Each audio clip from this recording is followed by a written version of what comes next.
Les patates chaudes sont à l'antenne. Pour la biodiversité et le climat, il n'est plus temps de se passer la patate chaude. L'association Agir pour tous et ses adhérents les patates chaudes Informe et forme pour agir plus efficacement. organisent des actions collectives, Détecte et soutiennent les bonnes pratiques et innovations à impact positif. Bonjour Quentin, quel est ton sujet du jour ? Denise, Firinga, Hyacinthe, Dina, Gamed, Bégiza et Bellal. Autant de noms que les Réunionnaises et Réunionnais ont redoutés. Ces noms, ce sont ceux des principaux cyclones tropicaux qui ont frappé l'île française de l'océan Indien au cours des 60 dernières années. Bellal, n'est-ce pas le cyclone tropical qui a touché l'île au mois de janvier dernier ?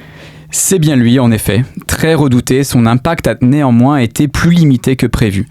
Si l'œil du cyclone a directement concerné le littoral est de l'île, Bellal a été d'une intensité moindre que les prévisions météorologiques le suggéraient quelques heures avant son impact. Sur le littoral et en plaine, des rafales de 120 à 170 km/h ont été mesurées, souvent supérieures à 150 km/h à l'est en raison de la proximité immédiate du mur de l'œil, la zone la plus active du cyclone. Sur les hauteurs, les rafales ont souvent dépassé 170 km/h pour culminer à 217 km/h au piton Maïdo, qui domine le versant ouest du cirque de Mafat. Quant au cumul de précipitations, on a souvent relevé entre 200 et 300 mm en plaine et sur le littoral. Sur les reliefs, les valeurs ont largement dépassé les 500 mm pour culminer à 922 mm à Commerson, à 2300 mètres d'altitude, à proximité du piton de la Fournaise, un des volcans les plus actifs du globe. L'île de la Réunion, c'est l'île qui détient de nombreux records mondiaux de précipitations, non ? Et c'est bien elle, en effet. L'île de la Réunion détient les records mondiaux de précipitations sur les pas de temps de 12 heures, 24 heures, 72 heures, 96 heures, 10 jours et 15 jours. Lors du cyclone Denise en 1980, la station de Fok-Fok, à 2300 mètres d'altitude, enregistre 1144 mm en 12 heures et 1825 mm en 24 heures.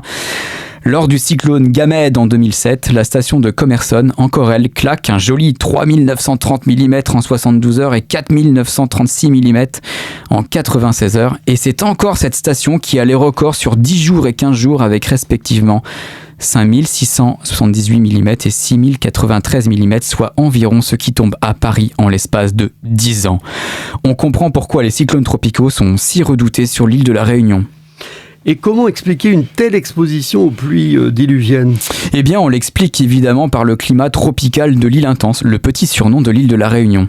Au-dessus des eaux chaudes, l'évaporation est très importante et l'air chaud peut contenir beaucoup d'humidité. Les averses diluviennes tombent depuis des cumulonimbus pouvant dépasser les 15 km d'épaisseur. De vrais châteaux d'eau, ces nuages. Le relief marqué de l'île fait office de facteur aggravant. Les masses d'air humides s'élèvent naturellement sur les versants, facilitant et amplifiant la condensation de la vapeur d'eau. On appelle cela le forçage orographique et sur l'île de la Réunion, c'est vraiment un forçage de compétition. Et cet impact du relief réunionnais sur les précipitations se mesure aussi à l'échelle annuelle, je suppose. Eh bien, tu supposes bien, Pierre-Emmanuel. On distingue en effet la côte dite au vent à l'est de la côte sous le vent à l'ouest. Il pleut beaucoup plus à l'est, la nébulosité est plus importante. Sur les reliefs exposés aux alizés venant de l'est, les cumuls annuels dépassent régulièrement 5000 mm. Localement, certaines stations enregistrent même des cumuls atteignant ou dépassant les 10 000 mm. À l'ouest, sous le vent, c'est une autre histoire. L'ensoleillement est plus généreux et les cumuls ne dépassent pas 500 à 600 mm de Saint-Gilles à Saint-Pierre en passant par Saint-Leu. Ce n'est pas un hasard si les infrastructures touristiques se concentrent à l'ouest de l'île. Par ailleurs, la côte ouest est également à l'abri des coulées de lave du piton de la Fournaise qui s'épanche sur son flanc est. Ça aide, hein ? Pierre-Emmanuel, peux-tu nous parler des actions collectives d'Agir pour tous sur les prochaines semaines ? Oui, alors une nouvelle soirée de la biodiversité et du climat en partenariat avec le cinéma Le Scénario de Bain-de-Bretagne. Donc ce sera jeudi 22 février. Nous aurons le plaisir de projeter le très beau film de Jean-Michel Bertrand, Vivre avec les loups, en sortie nationale. Le réalisateur nous parle du loup d'une manière totalement nouvelle et inattendue. Effectivement, il y aura bientôt des loups un peu partout en France. Il faut donc apprendre à vivre avec les loups. Dépassant les postures polémiques, l'auteur nous amène de manière sensible et cinématographique à percevoir différemment la nature qui nous entoure et les animaux qui l'habitent. Chevreuils, chamois, bouquetin. Intéressant. Et d'autres actions en perspective?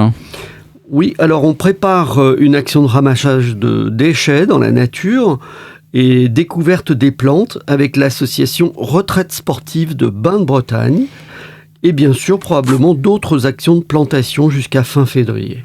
Et est-ce que tu peux nous donner des nouvelles du budget participatif? Alors la présentation en public du vendredi 2 février s'est bien déroulée et désormais le vote est ouvert jusqu'au 2 avril en mairie ou sur le site internet de la ville. Je te rappelle les 3 projets qui sont en finale. Le jardin-forêt comestible pour tous, avec une dimension pédagogique. L'espace de compostage partagé pour l'habitat collectif. Et enfin, l'aménagement de l'espace vert de la médiathèque en lieu de lecture et partage. C'est un beau programme. Et il me semble que tu as interviewé quelqu'un cette semaine dans le cadre de notre nouvelle rubrique 3 questions A. Oui Quentin, dans cette période où l'agriculture et l'alimentation ont fait la une des médias, je suis allé à la rencontre de Vincent Feugère, qui vient de reprendre la gérance des 2 magasins Biocoop Biosphère de Bain-de-Bretagne et Châteaubriand. Et il a des choses à nous dire à ce sujet. On l'écoute. Les patates chaudes sont à l'antenne. Bonjour Vincent, pouvez-vous vous présenter en quelques mots ? Bonjour Pierre-Emmanuel, je suis Vincent, j'ai 36 ans, j'ai grandi en région parisienne, j'ai fait mes études à Brest et à Rennes, initialement en ingénieur en télécommunications.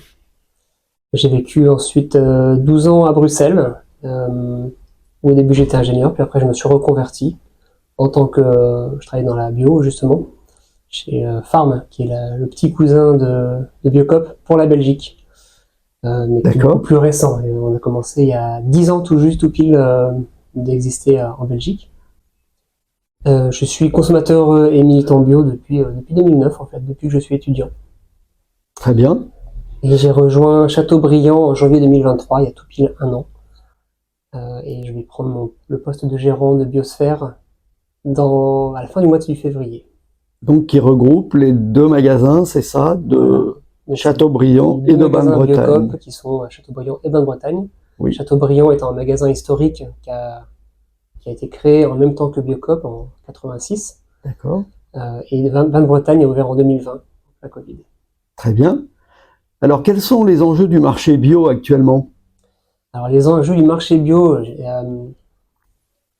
jusqu'à ses débuts, en fait, le marché bio il y avait une croissance qui était accompagnée par une envie de militants et de consommateurs d'aller vers une alimentation plus saine, plus durable et plus locale. Et pendant des années, il y a eu une croissance qui était presque vertigineuse à certaines époques et qui a atteint son paroxysme pendant le Covid, où là, il y a eu vraiment une envie d'aller vers quelque chose de plus sain. Et ça s'est essoufflé juste après le Covid, parce que chute des prix, crise de l'inflation, la crise du pouvoir d'achat, le contexte géopolitique, beaucoup d'incertitudes qui fait que les gens ont dû resserrer leur portefeuille au niveau de l'alimentation. Pour moi, il y a un enjeu qui est de retrouver une nouvelle clientèle, parce que la clientèle historique des magasins Biocoop et même de la bio, ce sont des militants qui ont accompagné la création de la bio, que ce soit les agriculteurs, les paysans ou même les consommateurs. Et cette population-là grandit en âge, et donc du coup, nous, on doit aller voir des populations plus jeunes. Sauf que les populations plus jeunes ne sont pas sensibles aux mêmes choses que nos aînés. La jeune population va être sensible surtout sur des combats comme les luttes qu'on a, qui sont très temporaires, même si derrière ça tourne à longue durée. Et donc ça va être aussi sur des messages très clairs, très précis, ou sur des marques qui vont avoir des très fortes valeurs ajoutées au-delà du bio. Ça peut être sur le social, ça peut être sur un combat environnemental. Voilà, nous, on doit aller vers, je pense que Biocoop doit aller vers un peu ce côté-là, donc garder son côté militant de base. Oui, mais élargir aussi. Élargir sa clientèle et arriver à casser toujours l'image prix qu'on a, de dire que la bio c'est pour une élite, c'est pour les gens pour ceux qui ont de l'argent. En fait, on peut montrer qu'on peut trouver des produits sains, bio locaux, au même prix que la grande distribution, tout en garantissant une rémunération juste pour les producteurs. On a le label, pour ça qui est pas très connu, mais le label bioéquitable en France. Bioéquitable. Voilà, qui permet D'accord. de garantir une rémunération juste pour toutes les personnes qui s'impliquent. Donc, c'est le producteur, le consommateur, le transformateur. D'accord. Et avez-vous un message spécifique à passer aux consommateurs justement dans ce contexte? Justement, on a eu un enchaînement de crises, entre la crise sanitaire, crise inflationniste, crise des agriculteurs maintenant. Alors, en fait, on dit que c'est des crises, mais en fait, derrière ces mêmes racines, en fait, c'est qu'il y a un mal-être profond et une dérive très profonde de notre système depuis des années. Et que pour moi, c'est arrivé à tenir bon sur le fait de revenir au local, revenir au lien, le lien à la terre, le lien aux paysans, aux agriculteurs, le lien aux consommateurs, et de promouvoir justement de la proximité et ne pas aller sur la course au plus bas prix, parce que le plus bas prix derrière on le paye triplement, que ce soit dans la santé, dans l'environnement ou pour les générations futures. Eh bien, merci beaucoup Vincent et à bientôt. Merci Pierre-Emmanuel, à bientôt. Avant de conclure, peux-tu nous dire comment rejoindre ou soutenir l'association ? Bien sûr, pour adhérer à l'association, tu peux le faire directement sur le site internet Agir pour tous. Sur la page d'accueil, tu descends sur le bandeau orange et tu cliques sur le bouton J'adhère. Le montant est de 30 € pour une année complète, soit 10 € après déduction fiscale. Tu rejoins l'équipe des patates chaudes et tu t'impliques sur tes sujets préférés et selon le temps dont tu disposes. Pour les collégiens et lycéens, l'adhésion est gratuite. Elle est de 10 € pour les étudiants et les demandeurs d'emploi. Et si tu n'as pas de temps disponible, tu peux le faire un don en ligne sécurisé. Agir pour tous est une association d'intérêt général. Elle te permet de déduire cette adhésion ou ce don de tes impôts sur le revenu à hauteur de 66%. Eh bien merci, salut Pierre-Emmanuel. À bientôt Quentin. À bientôt.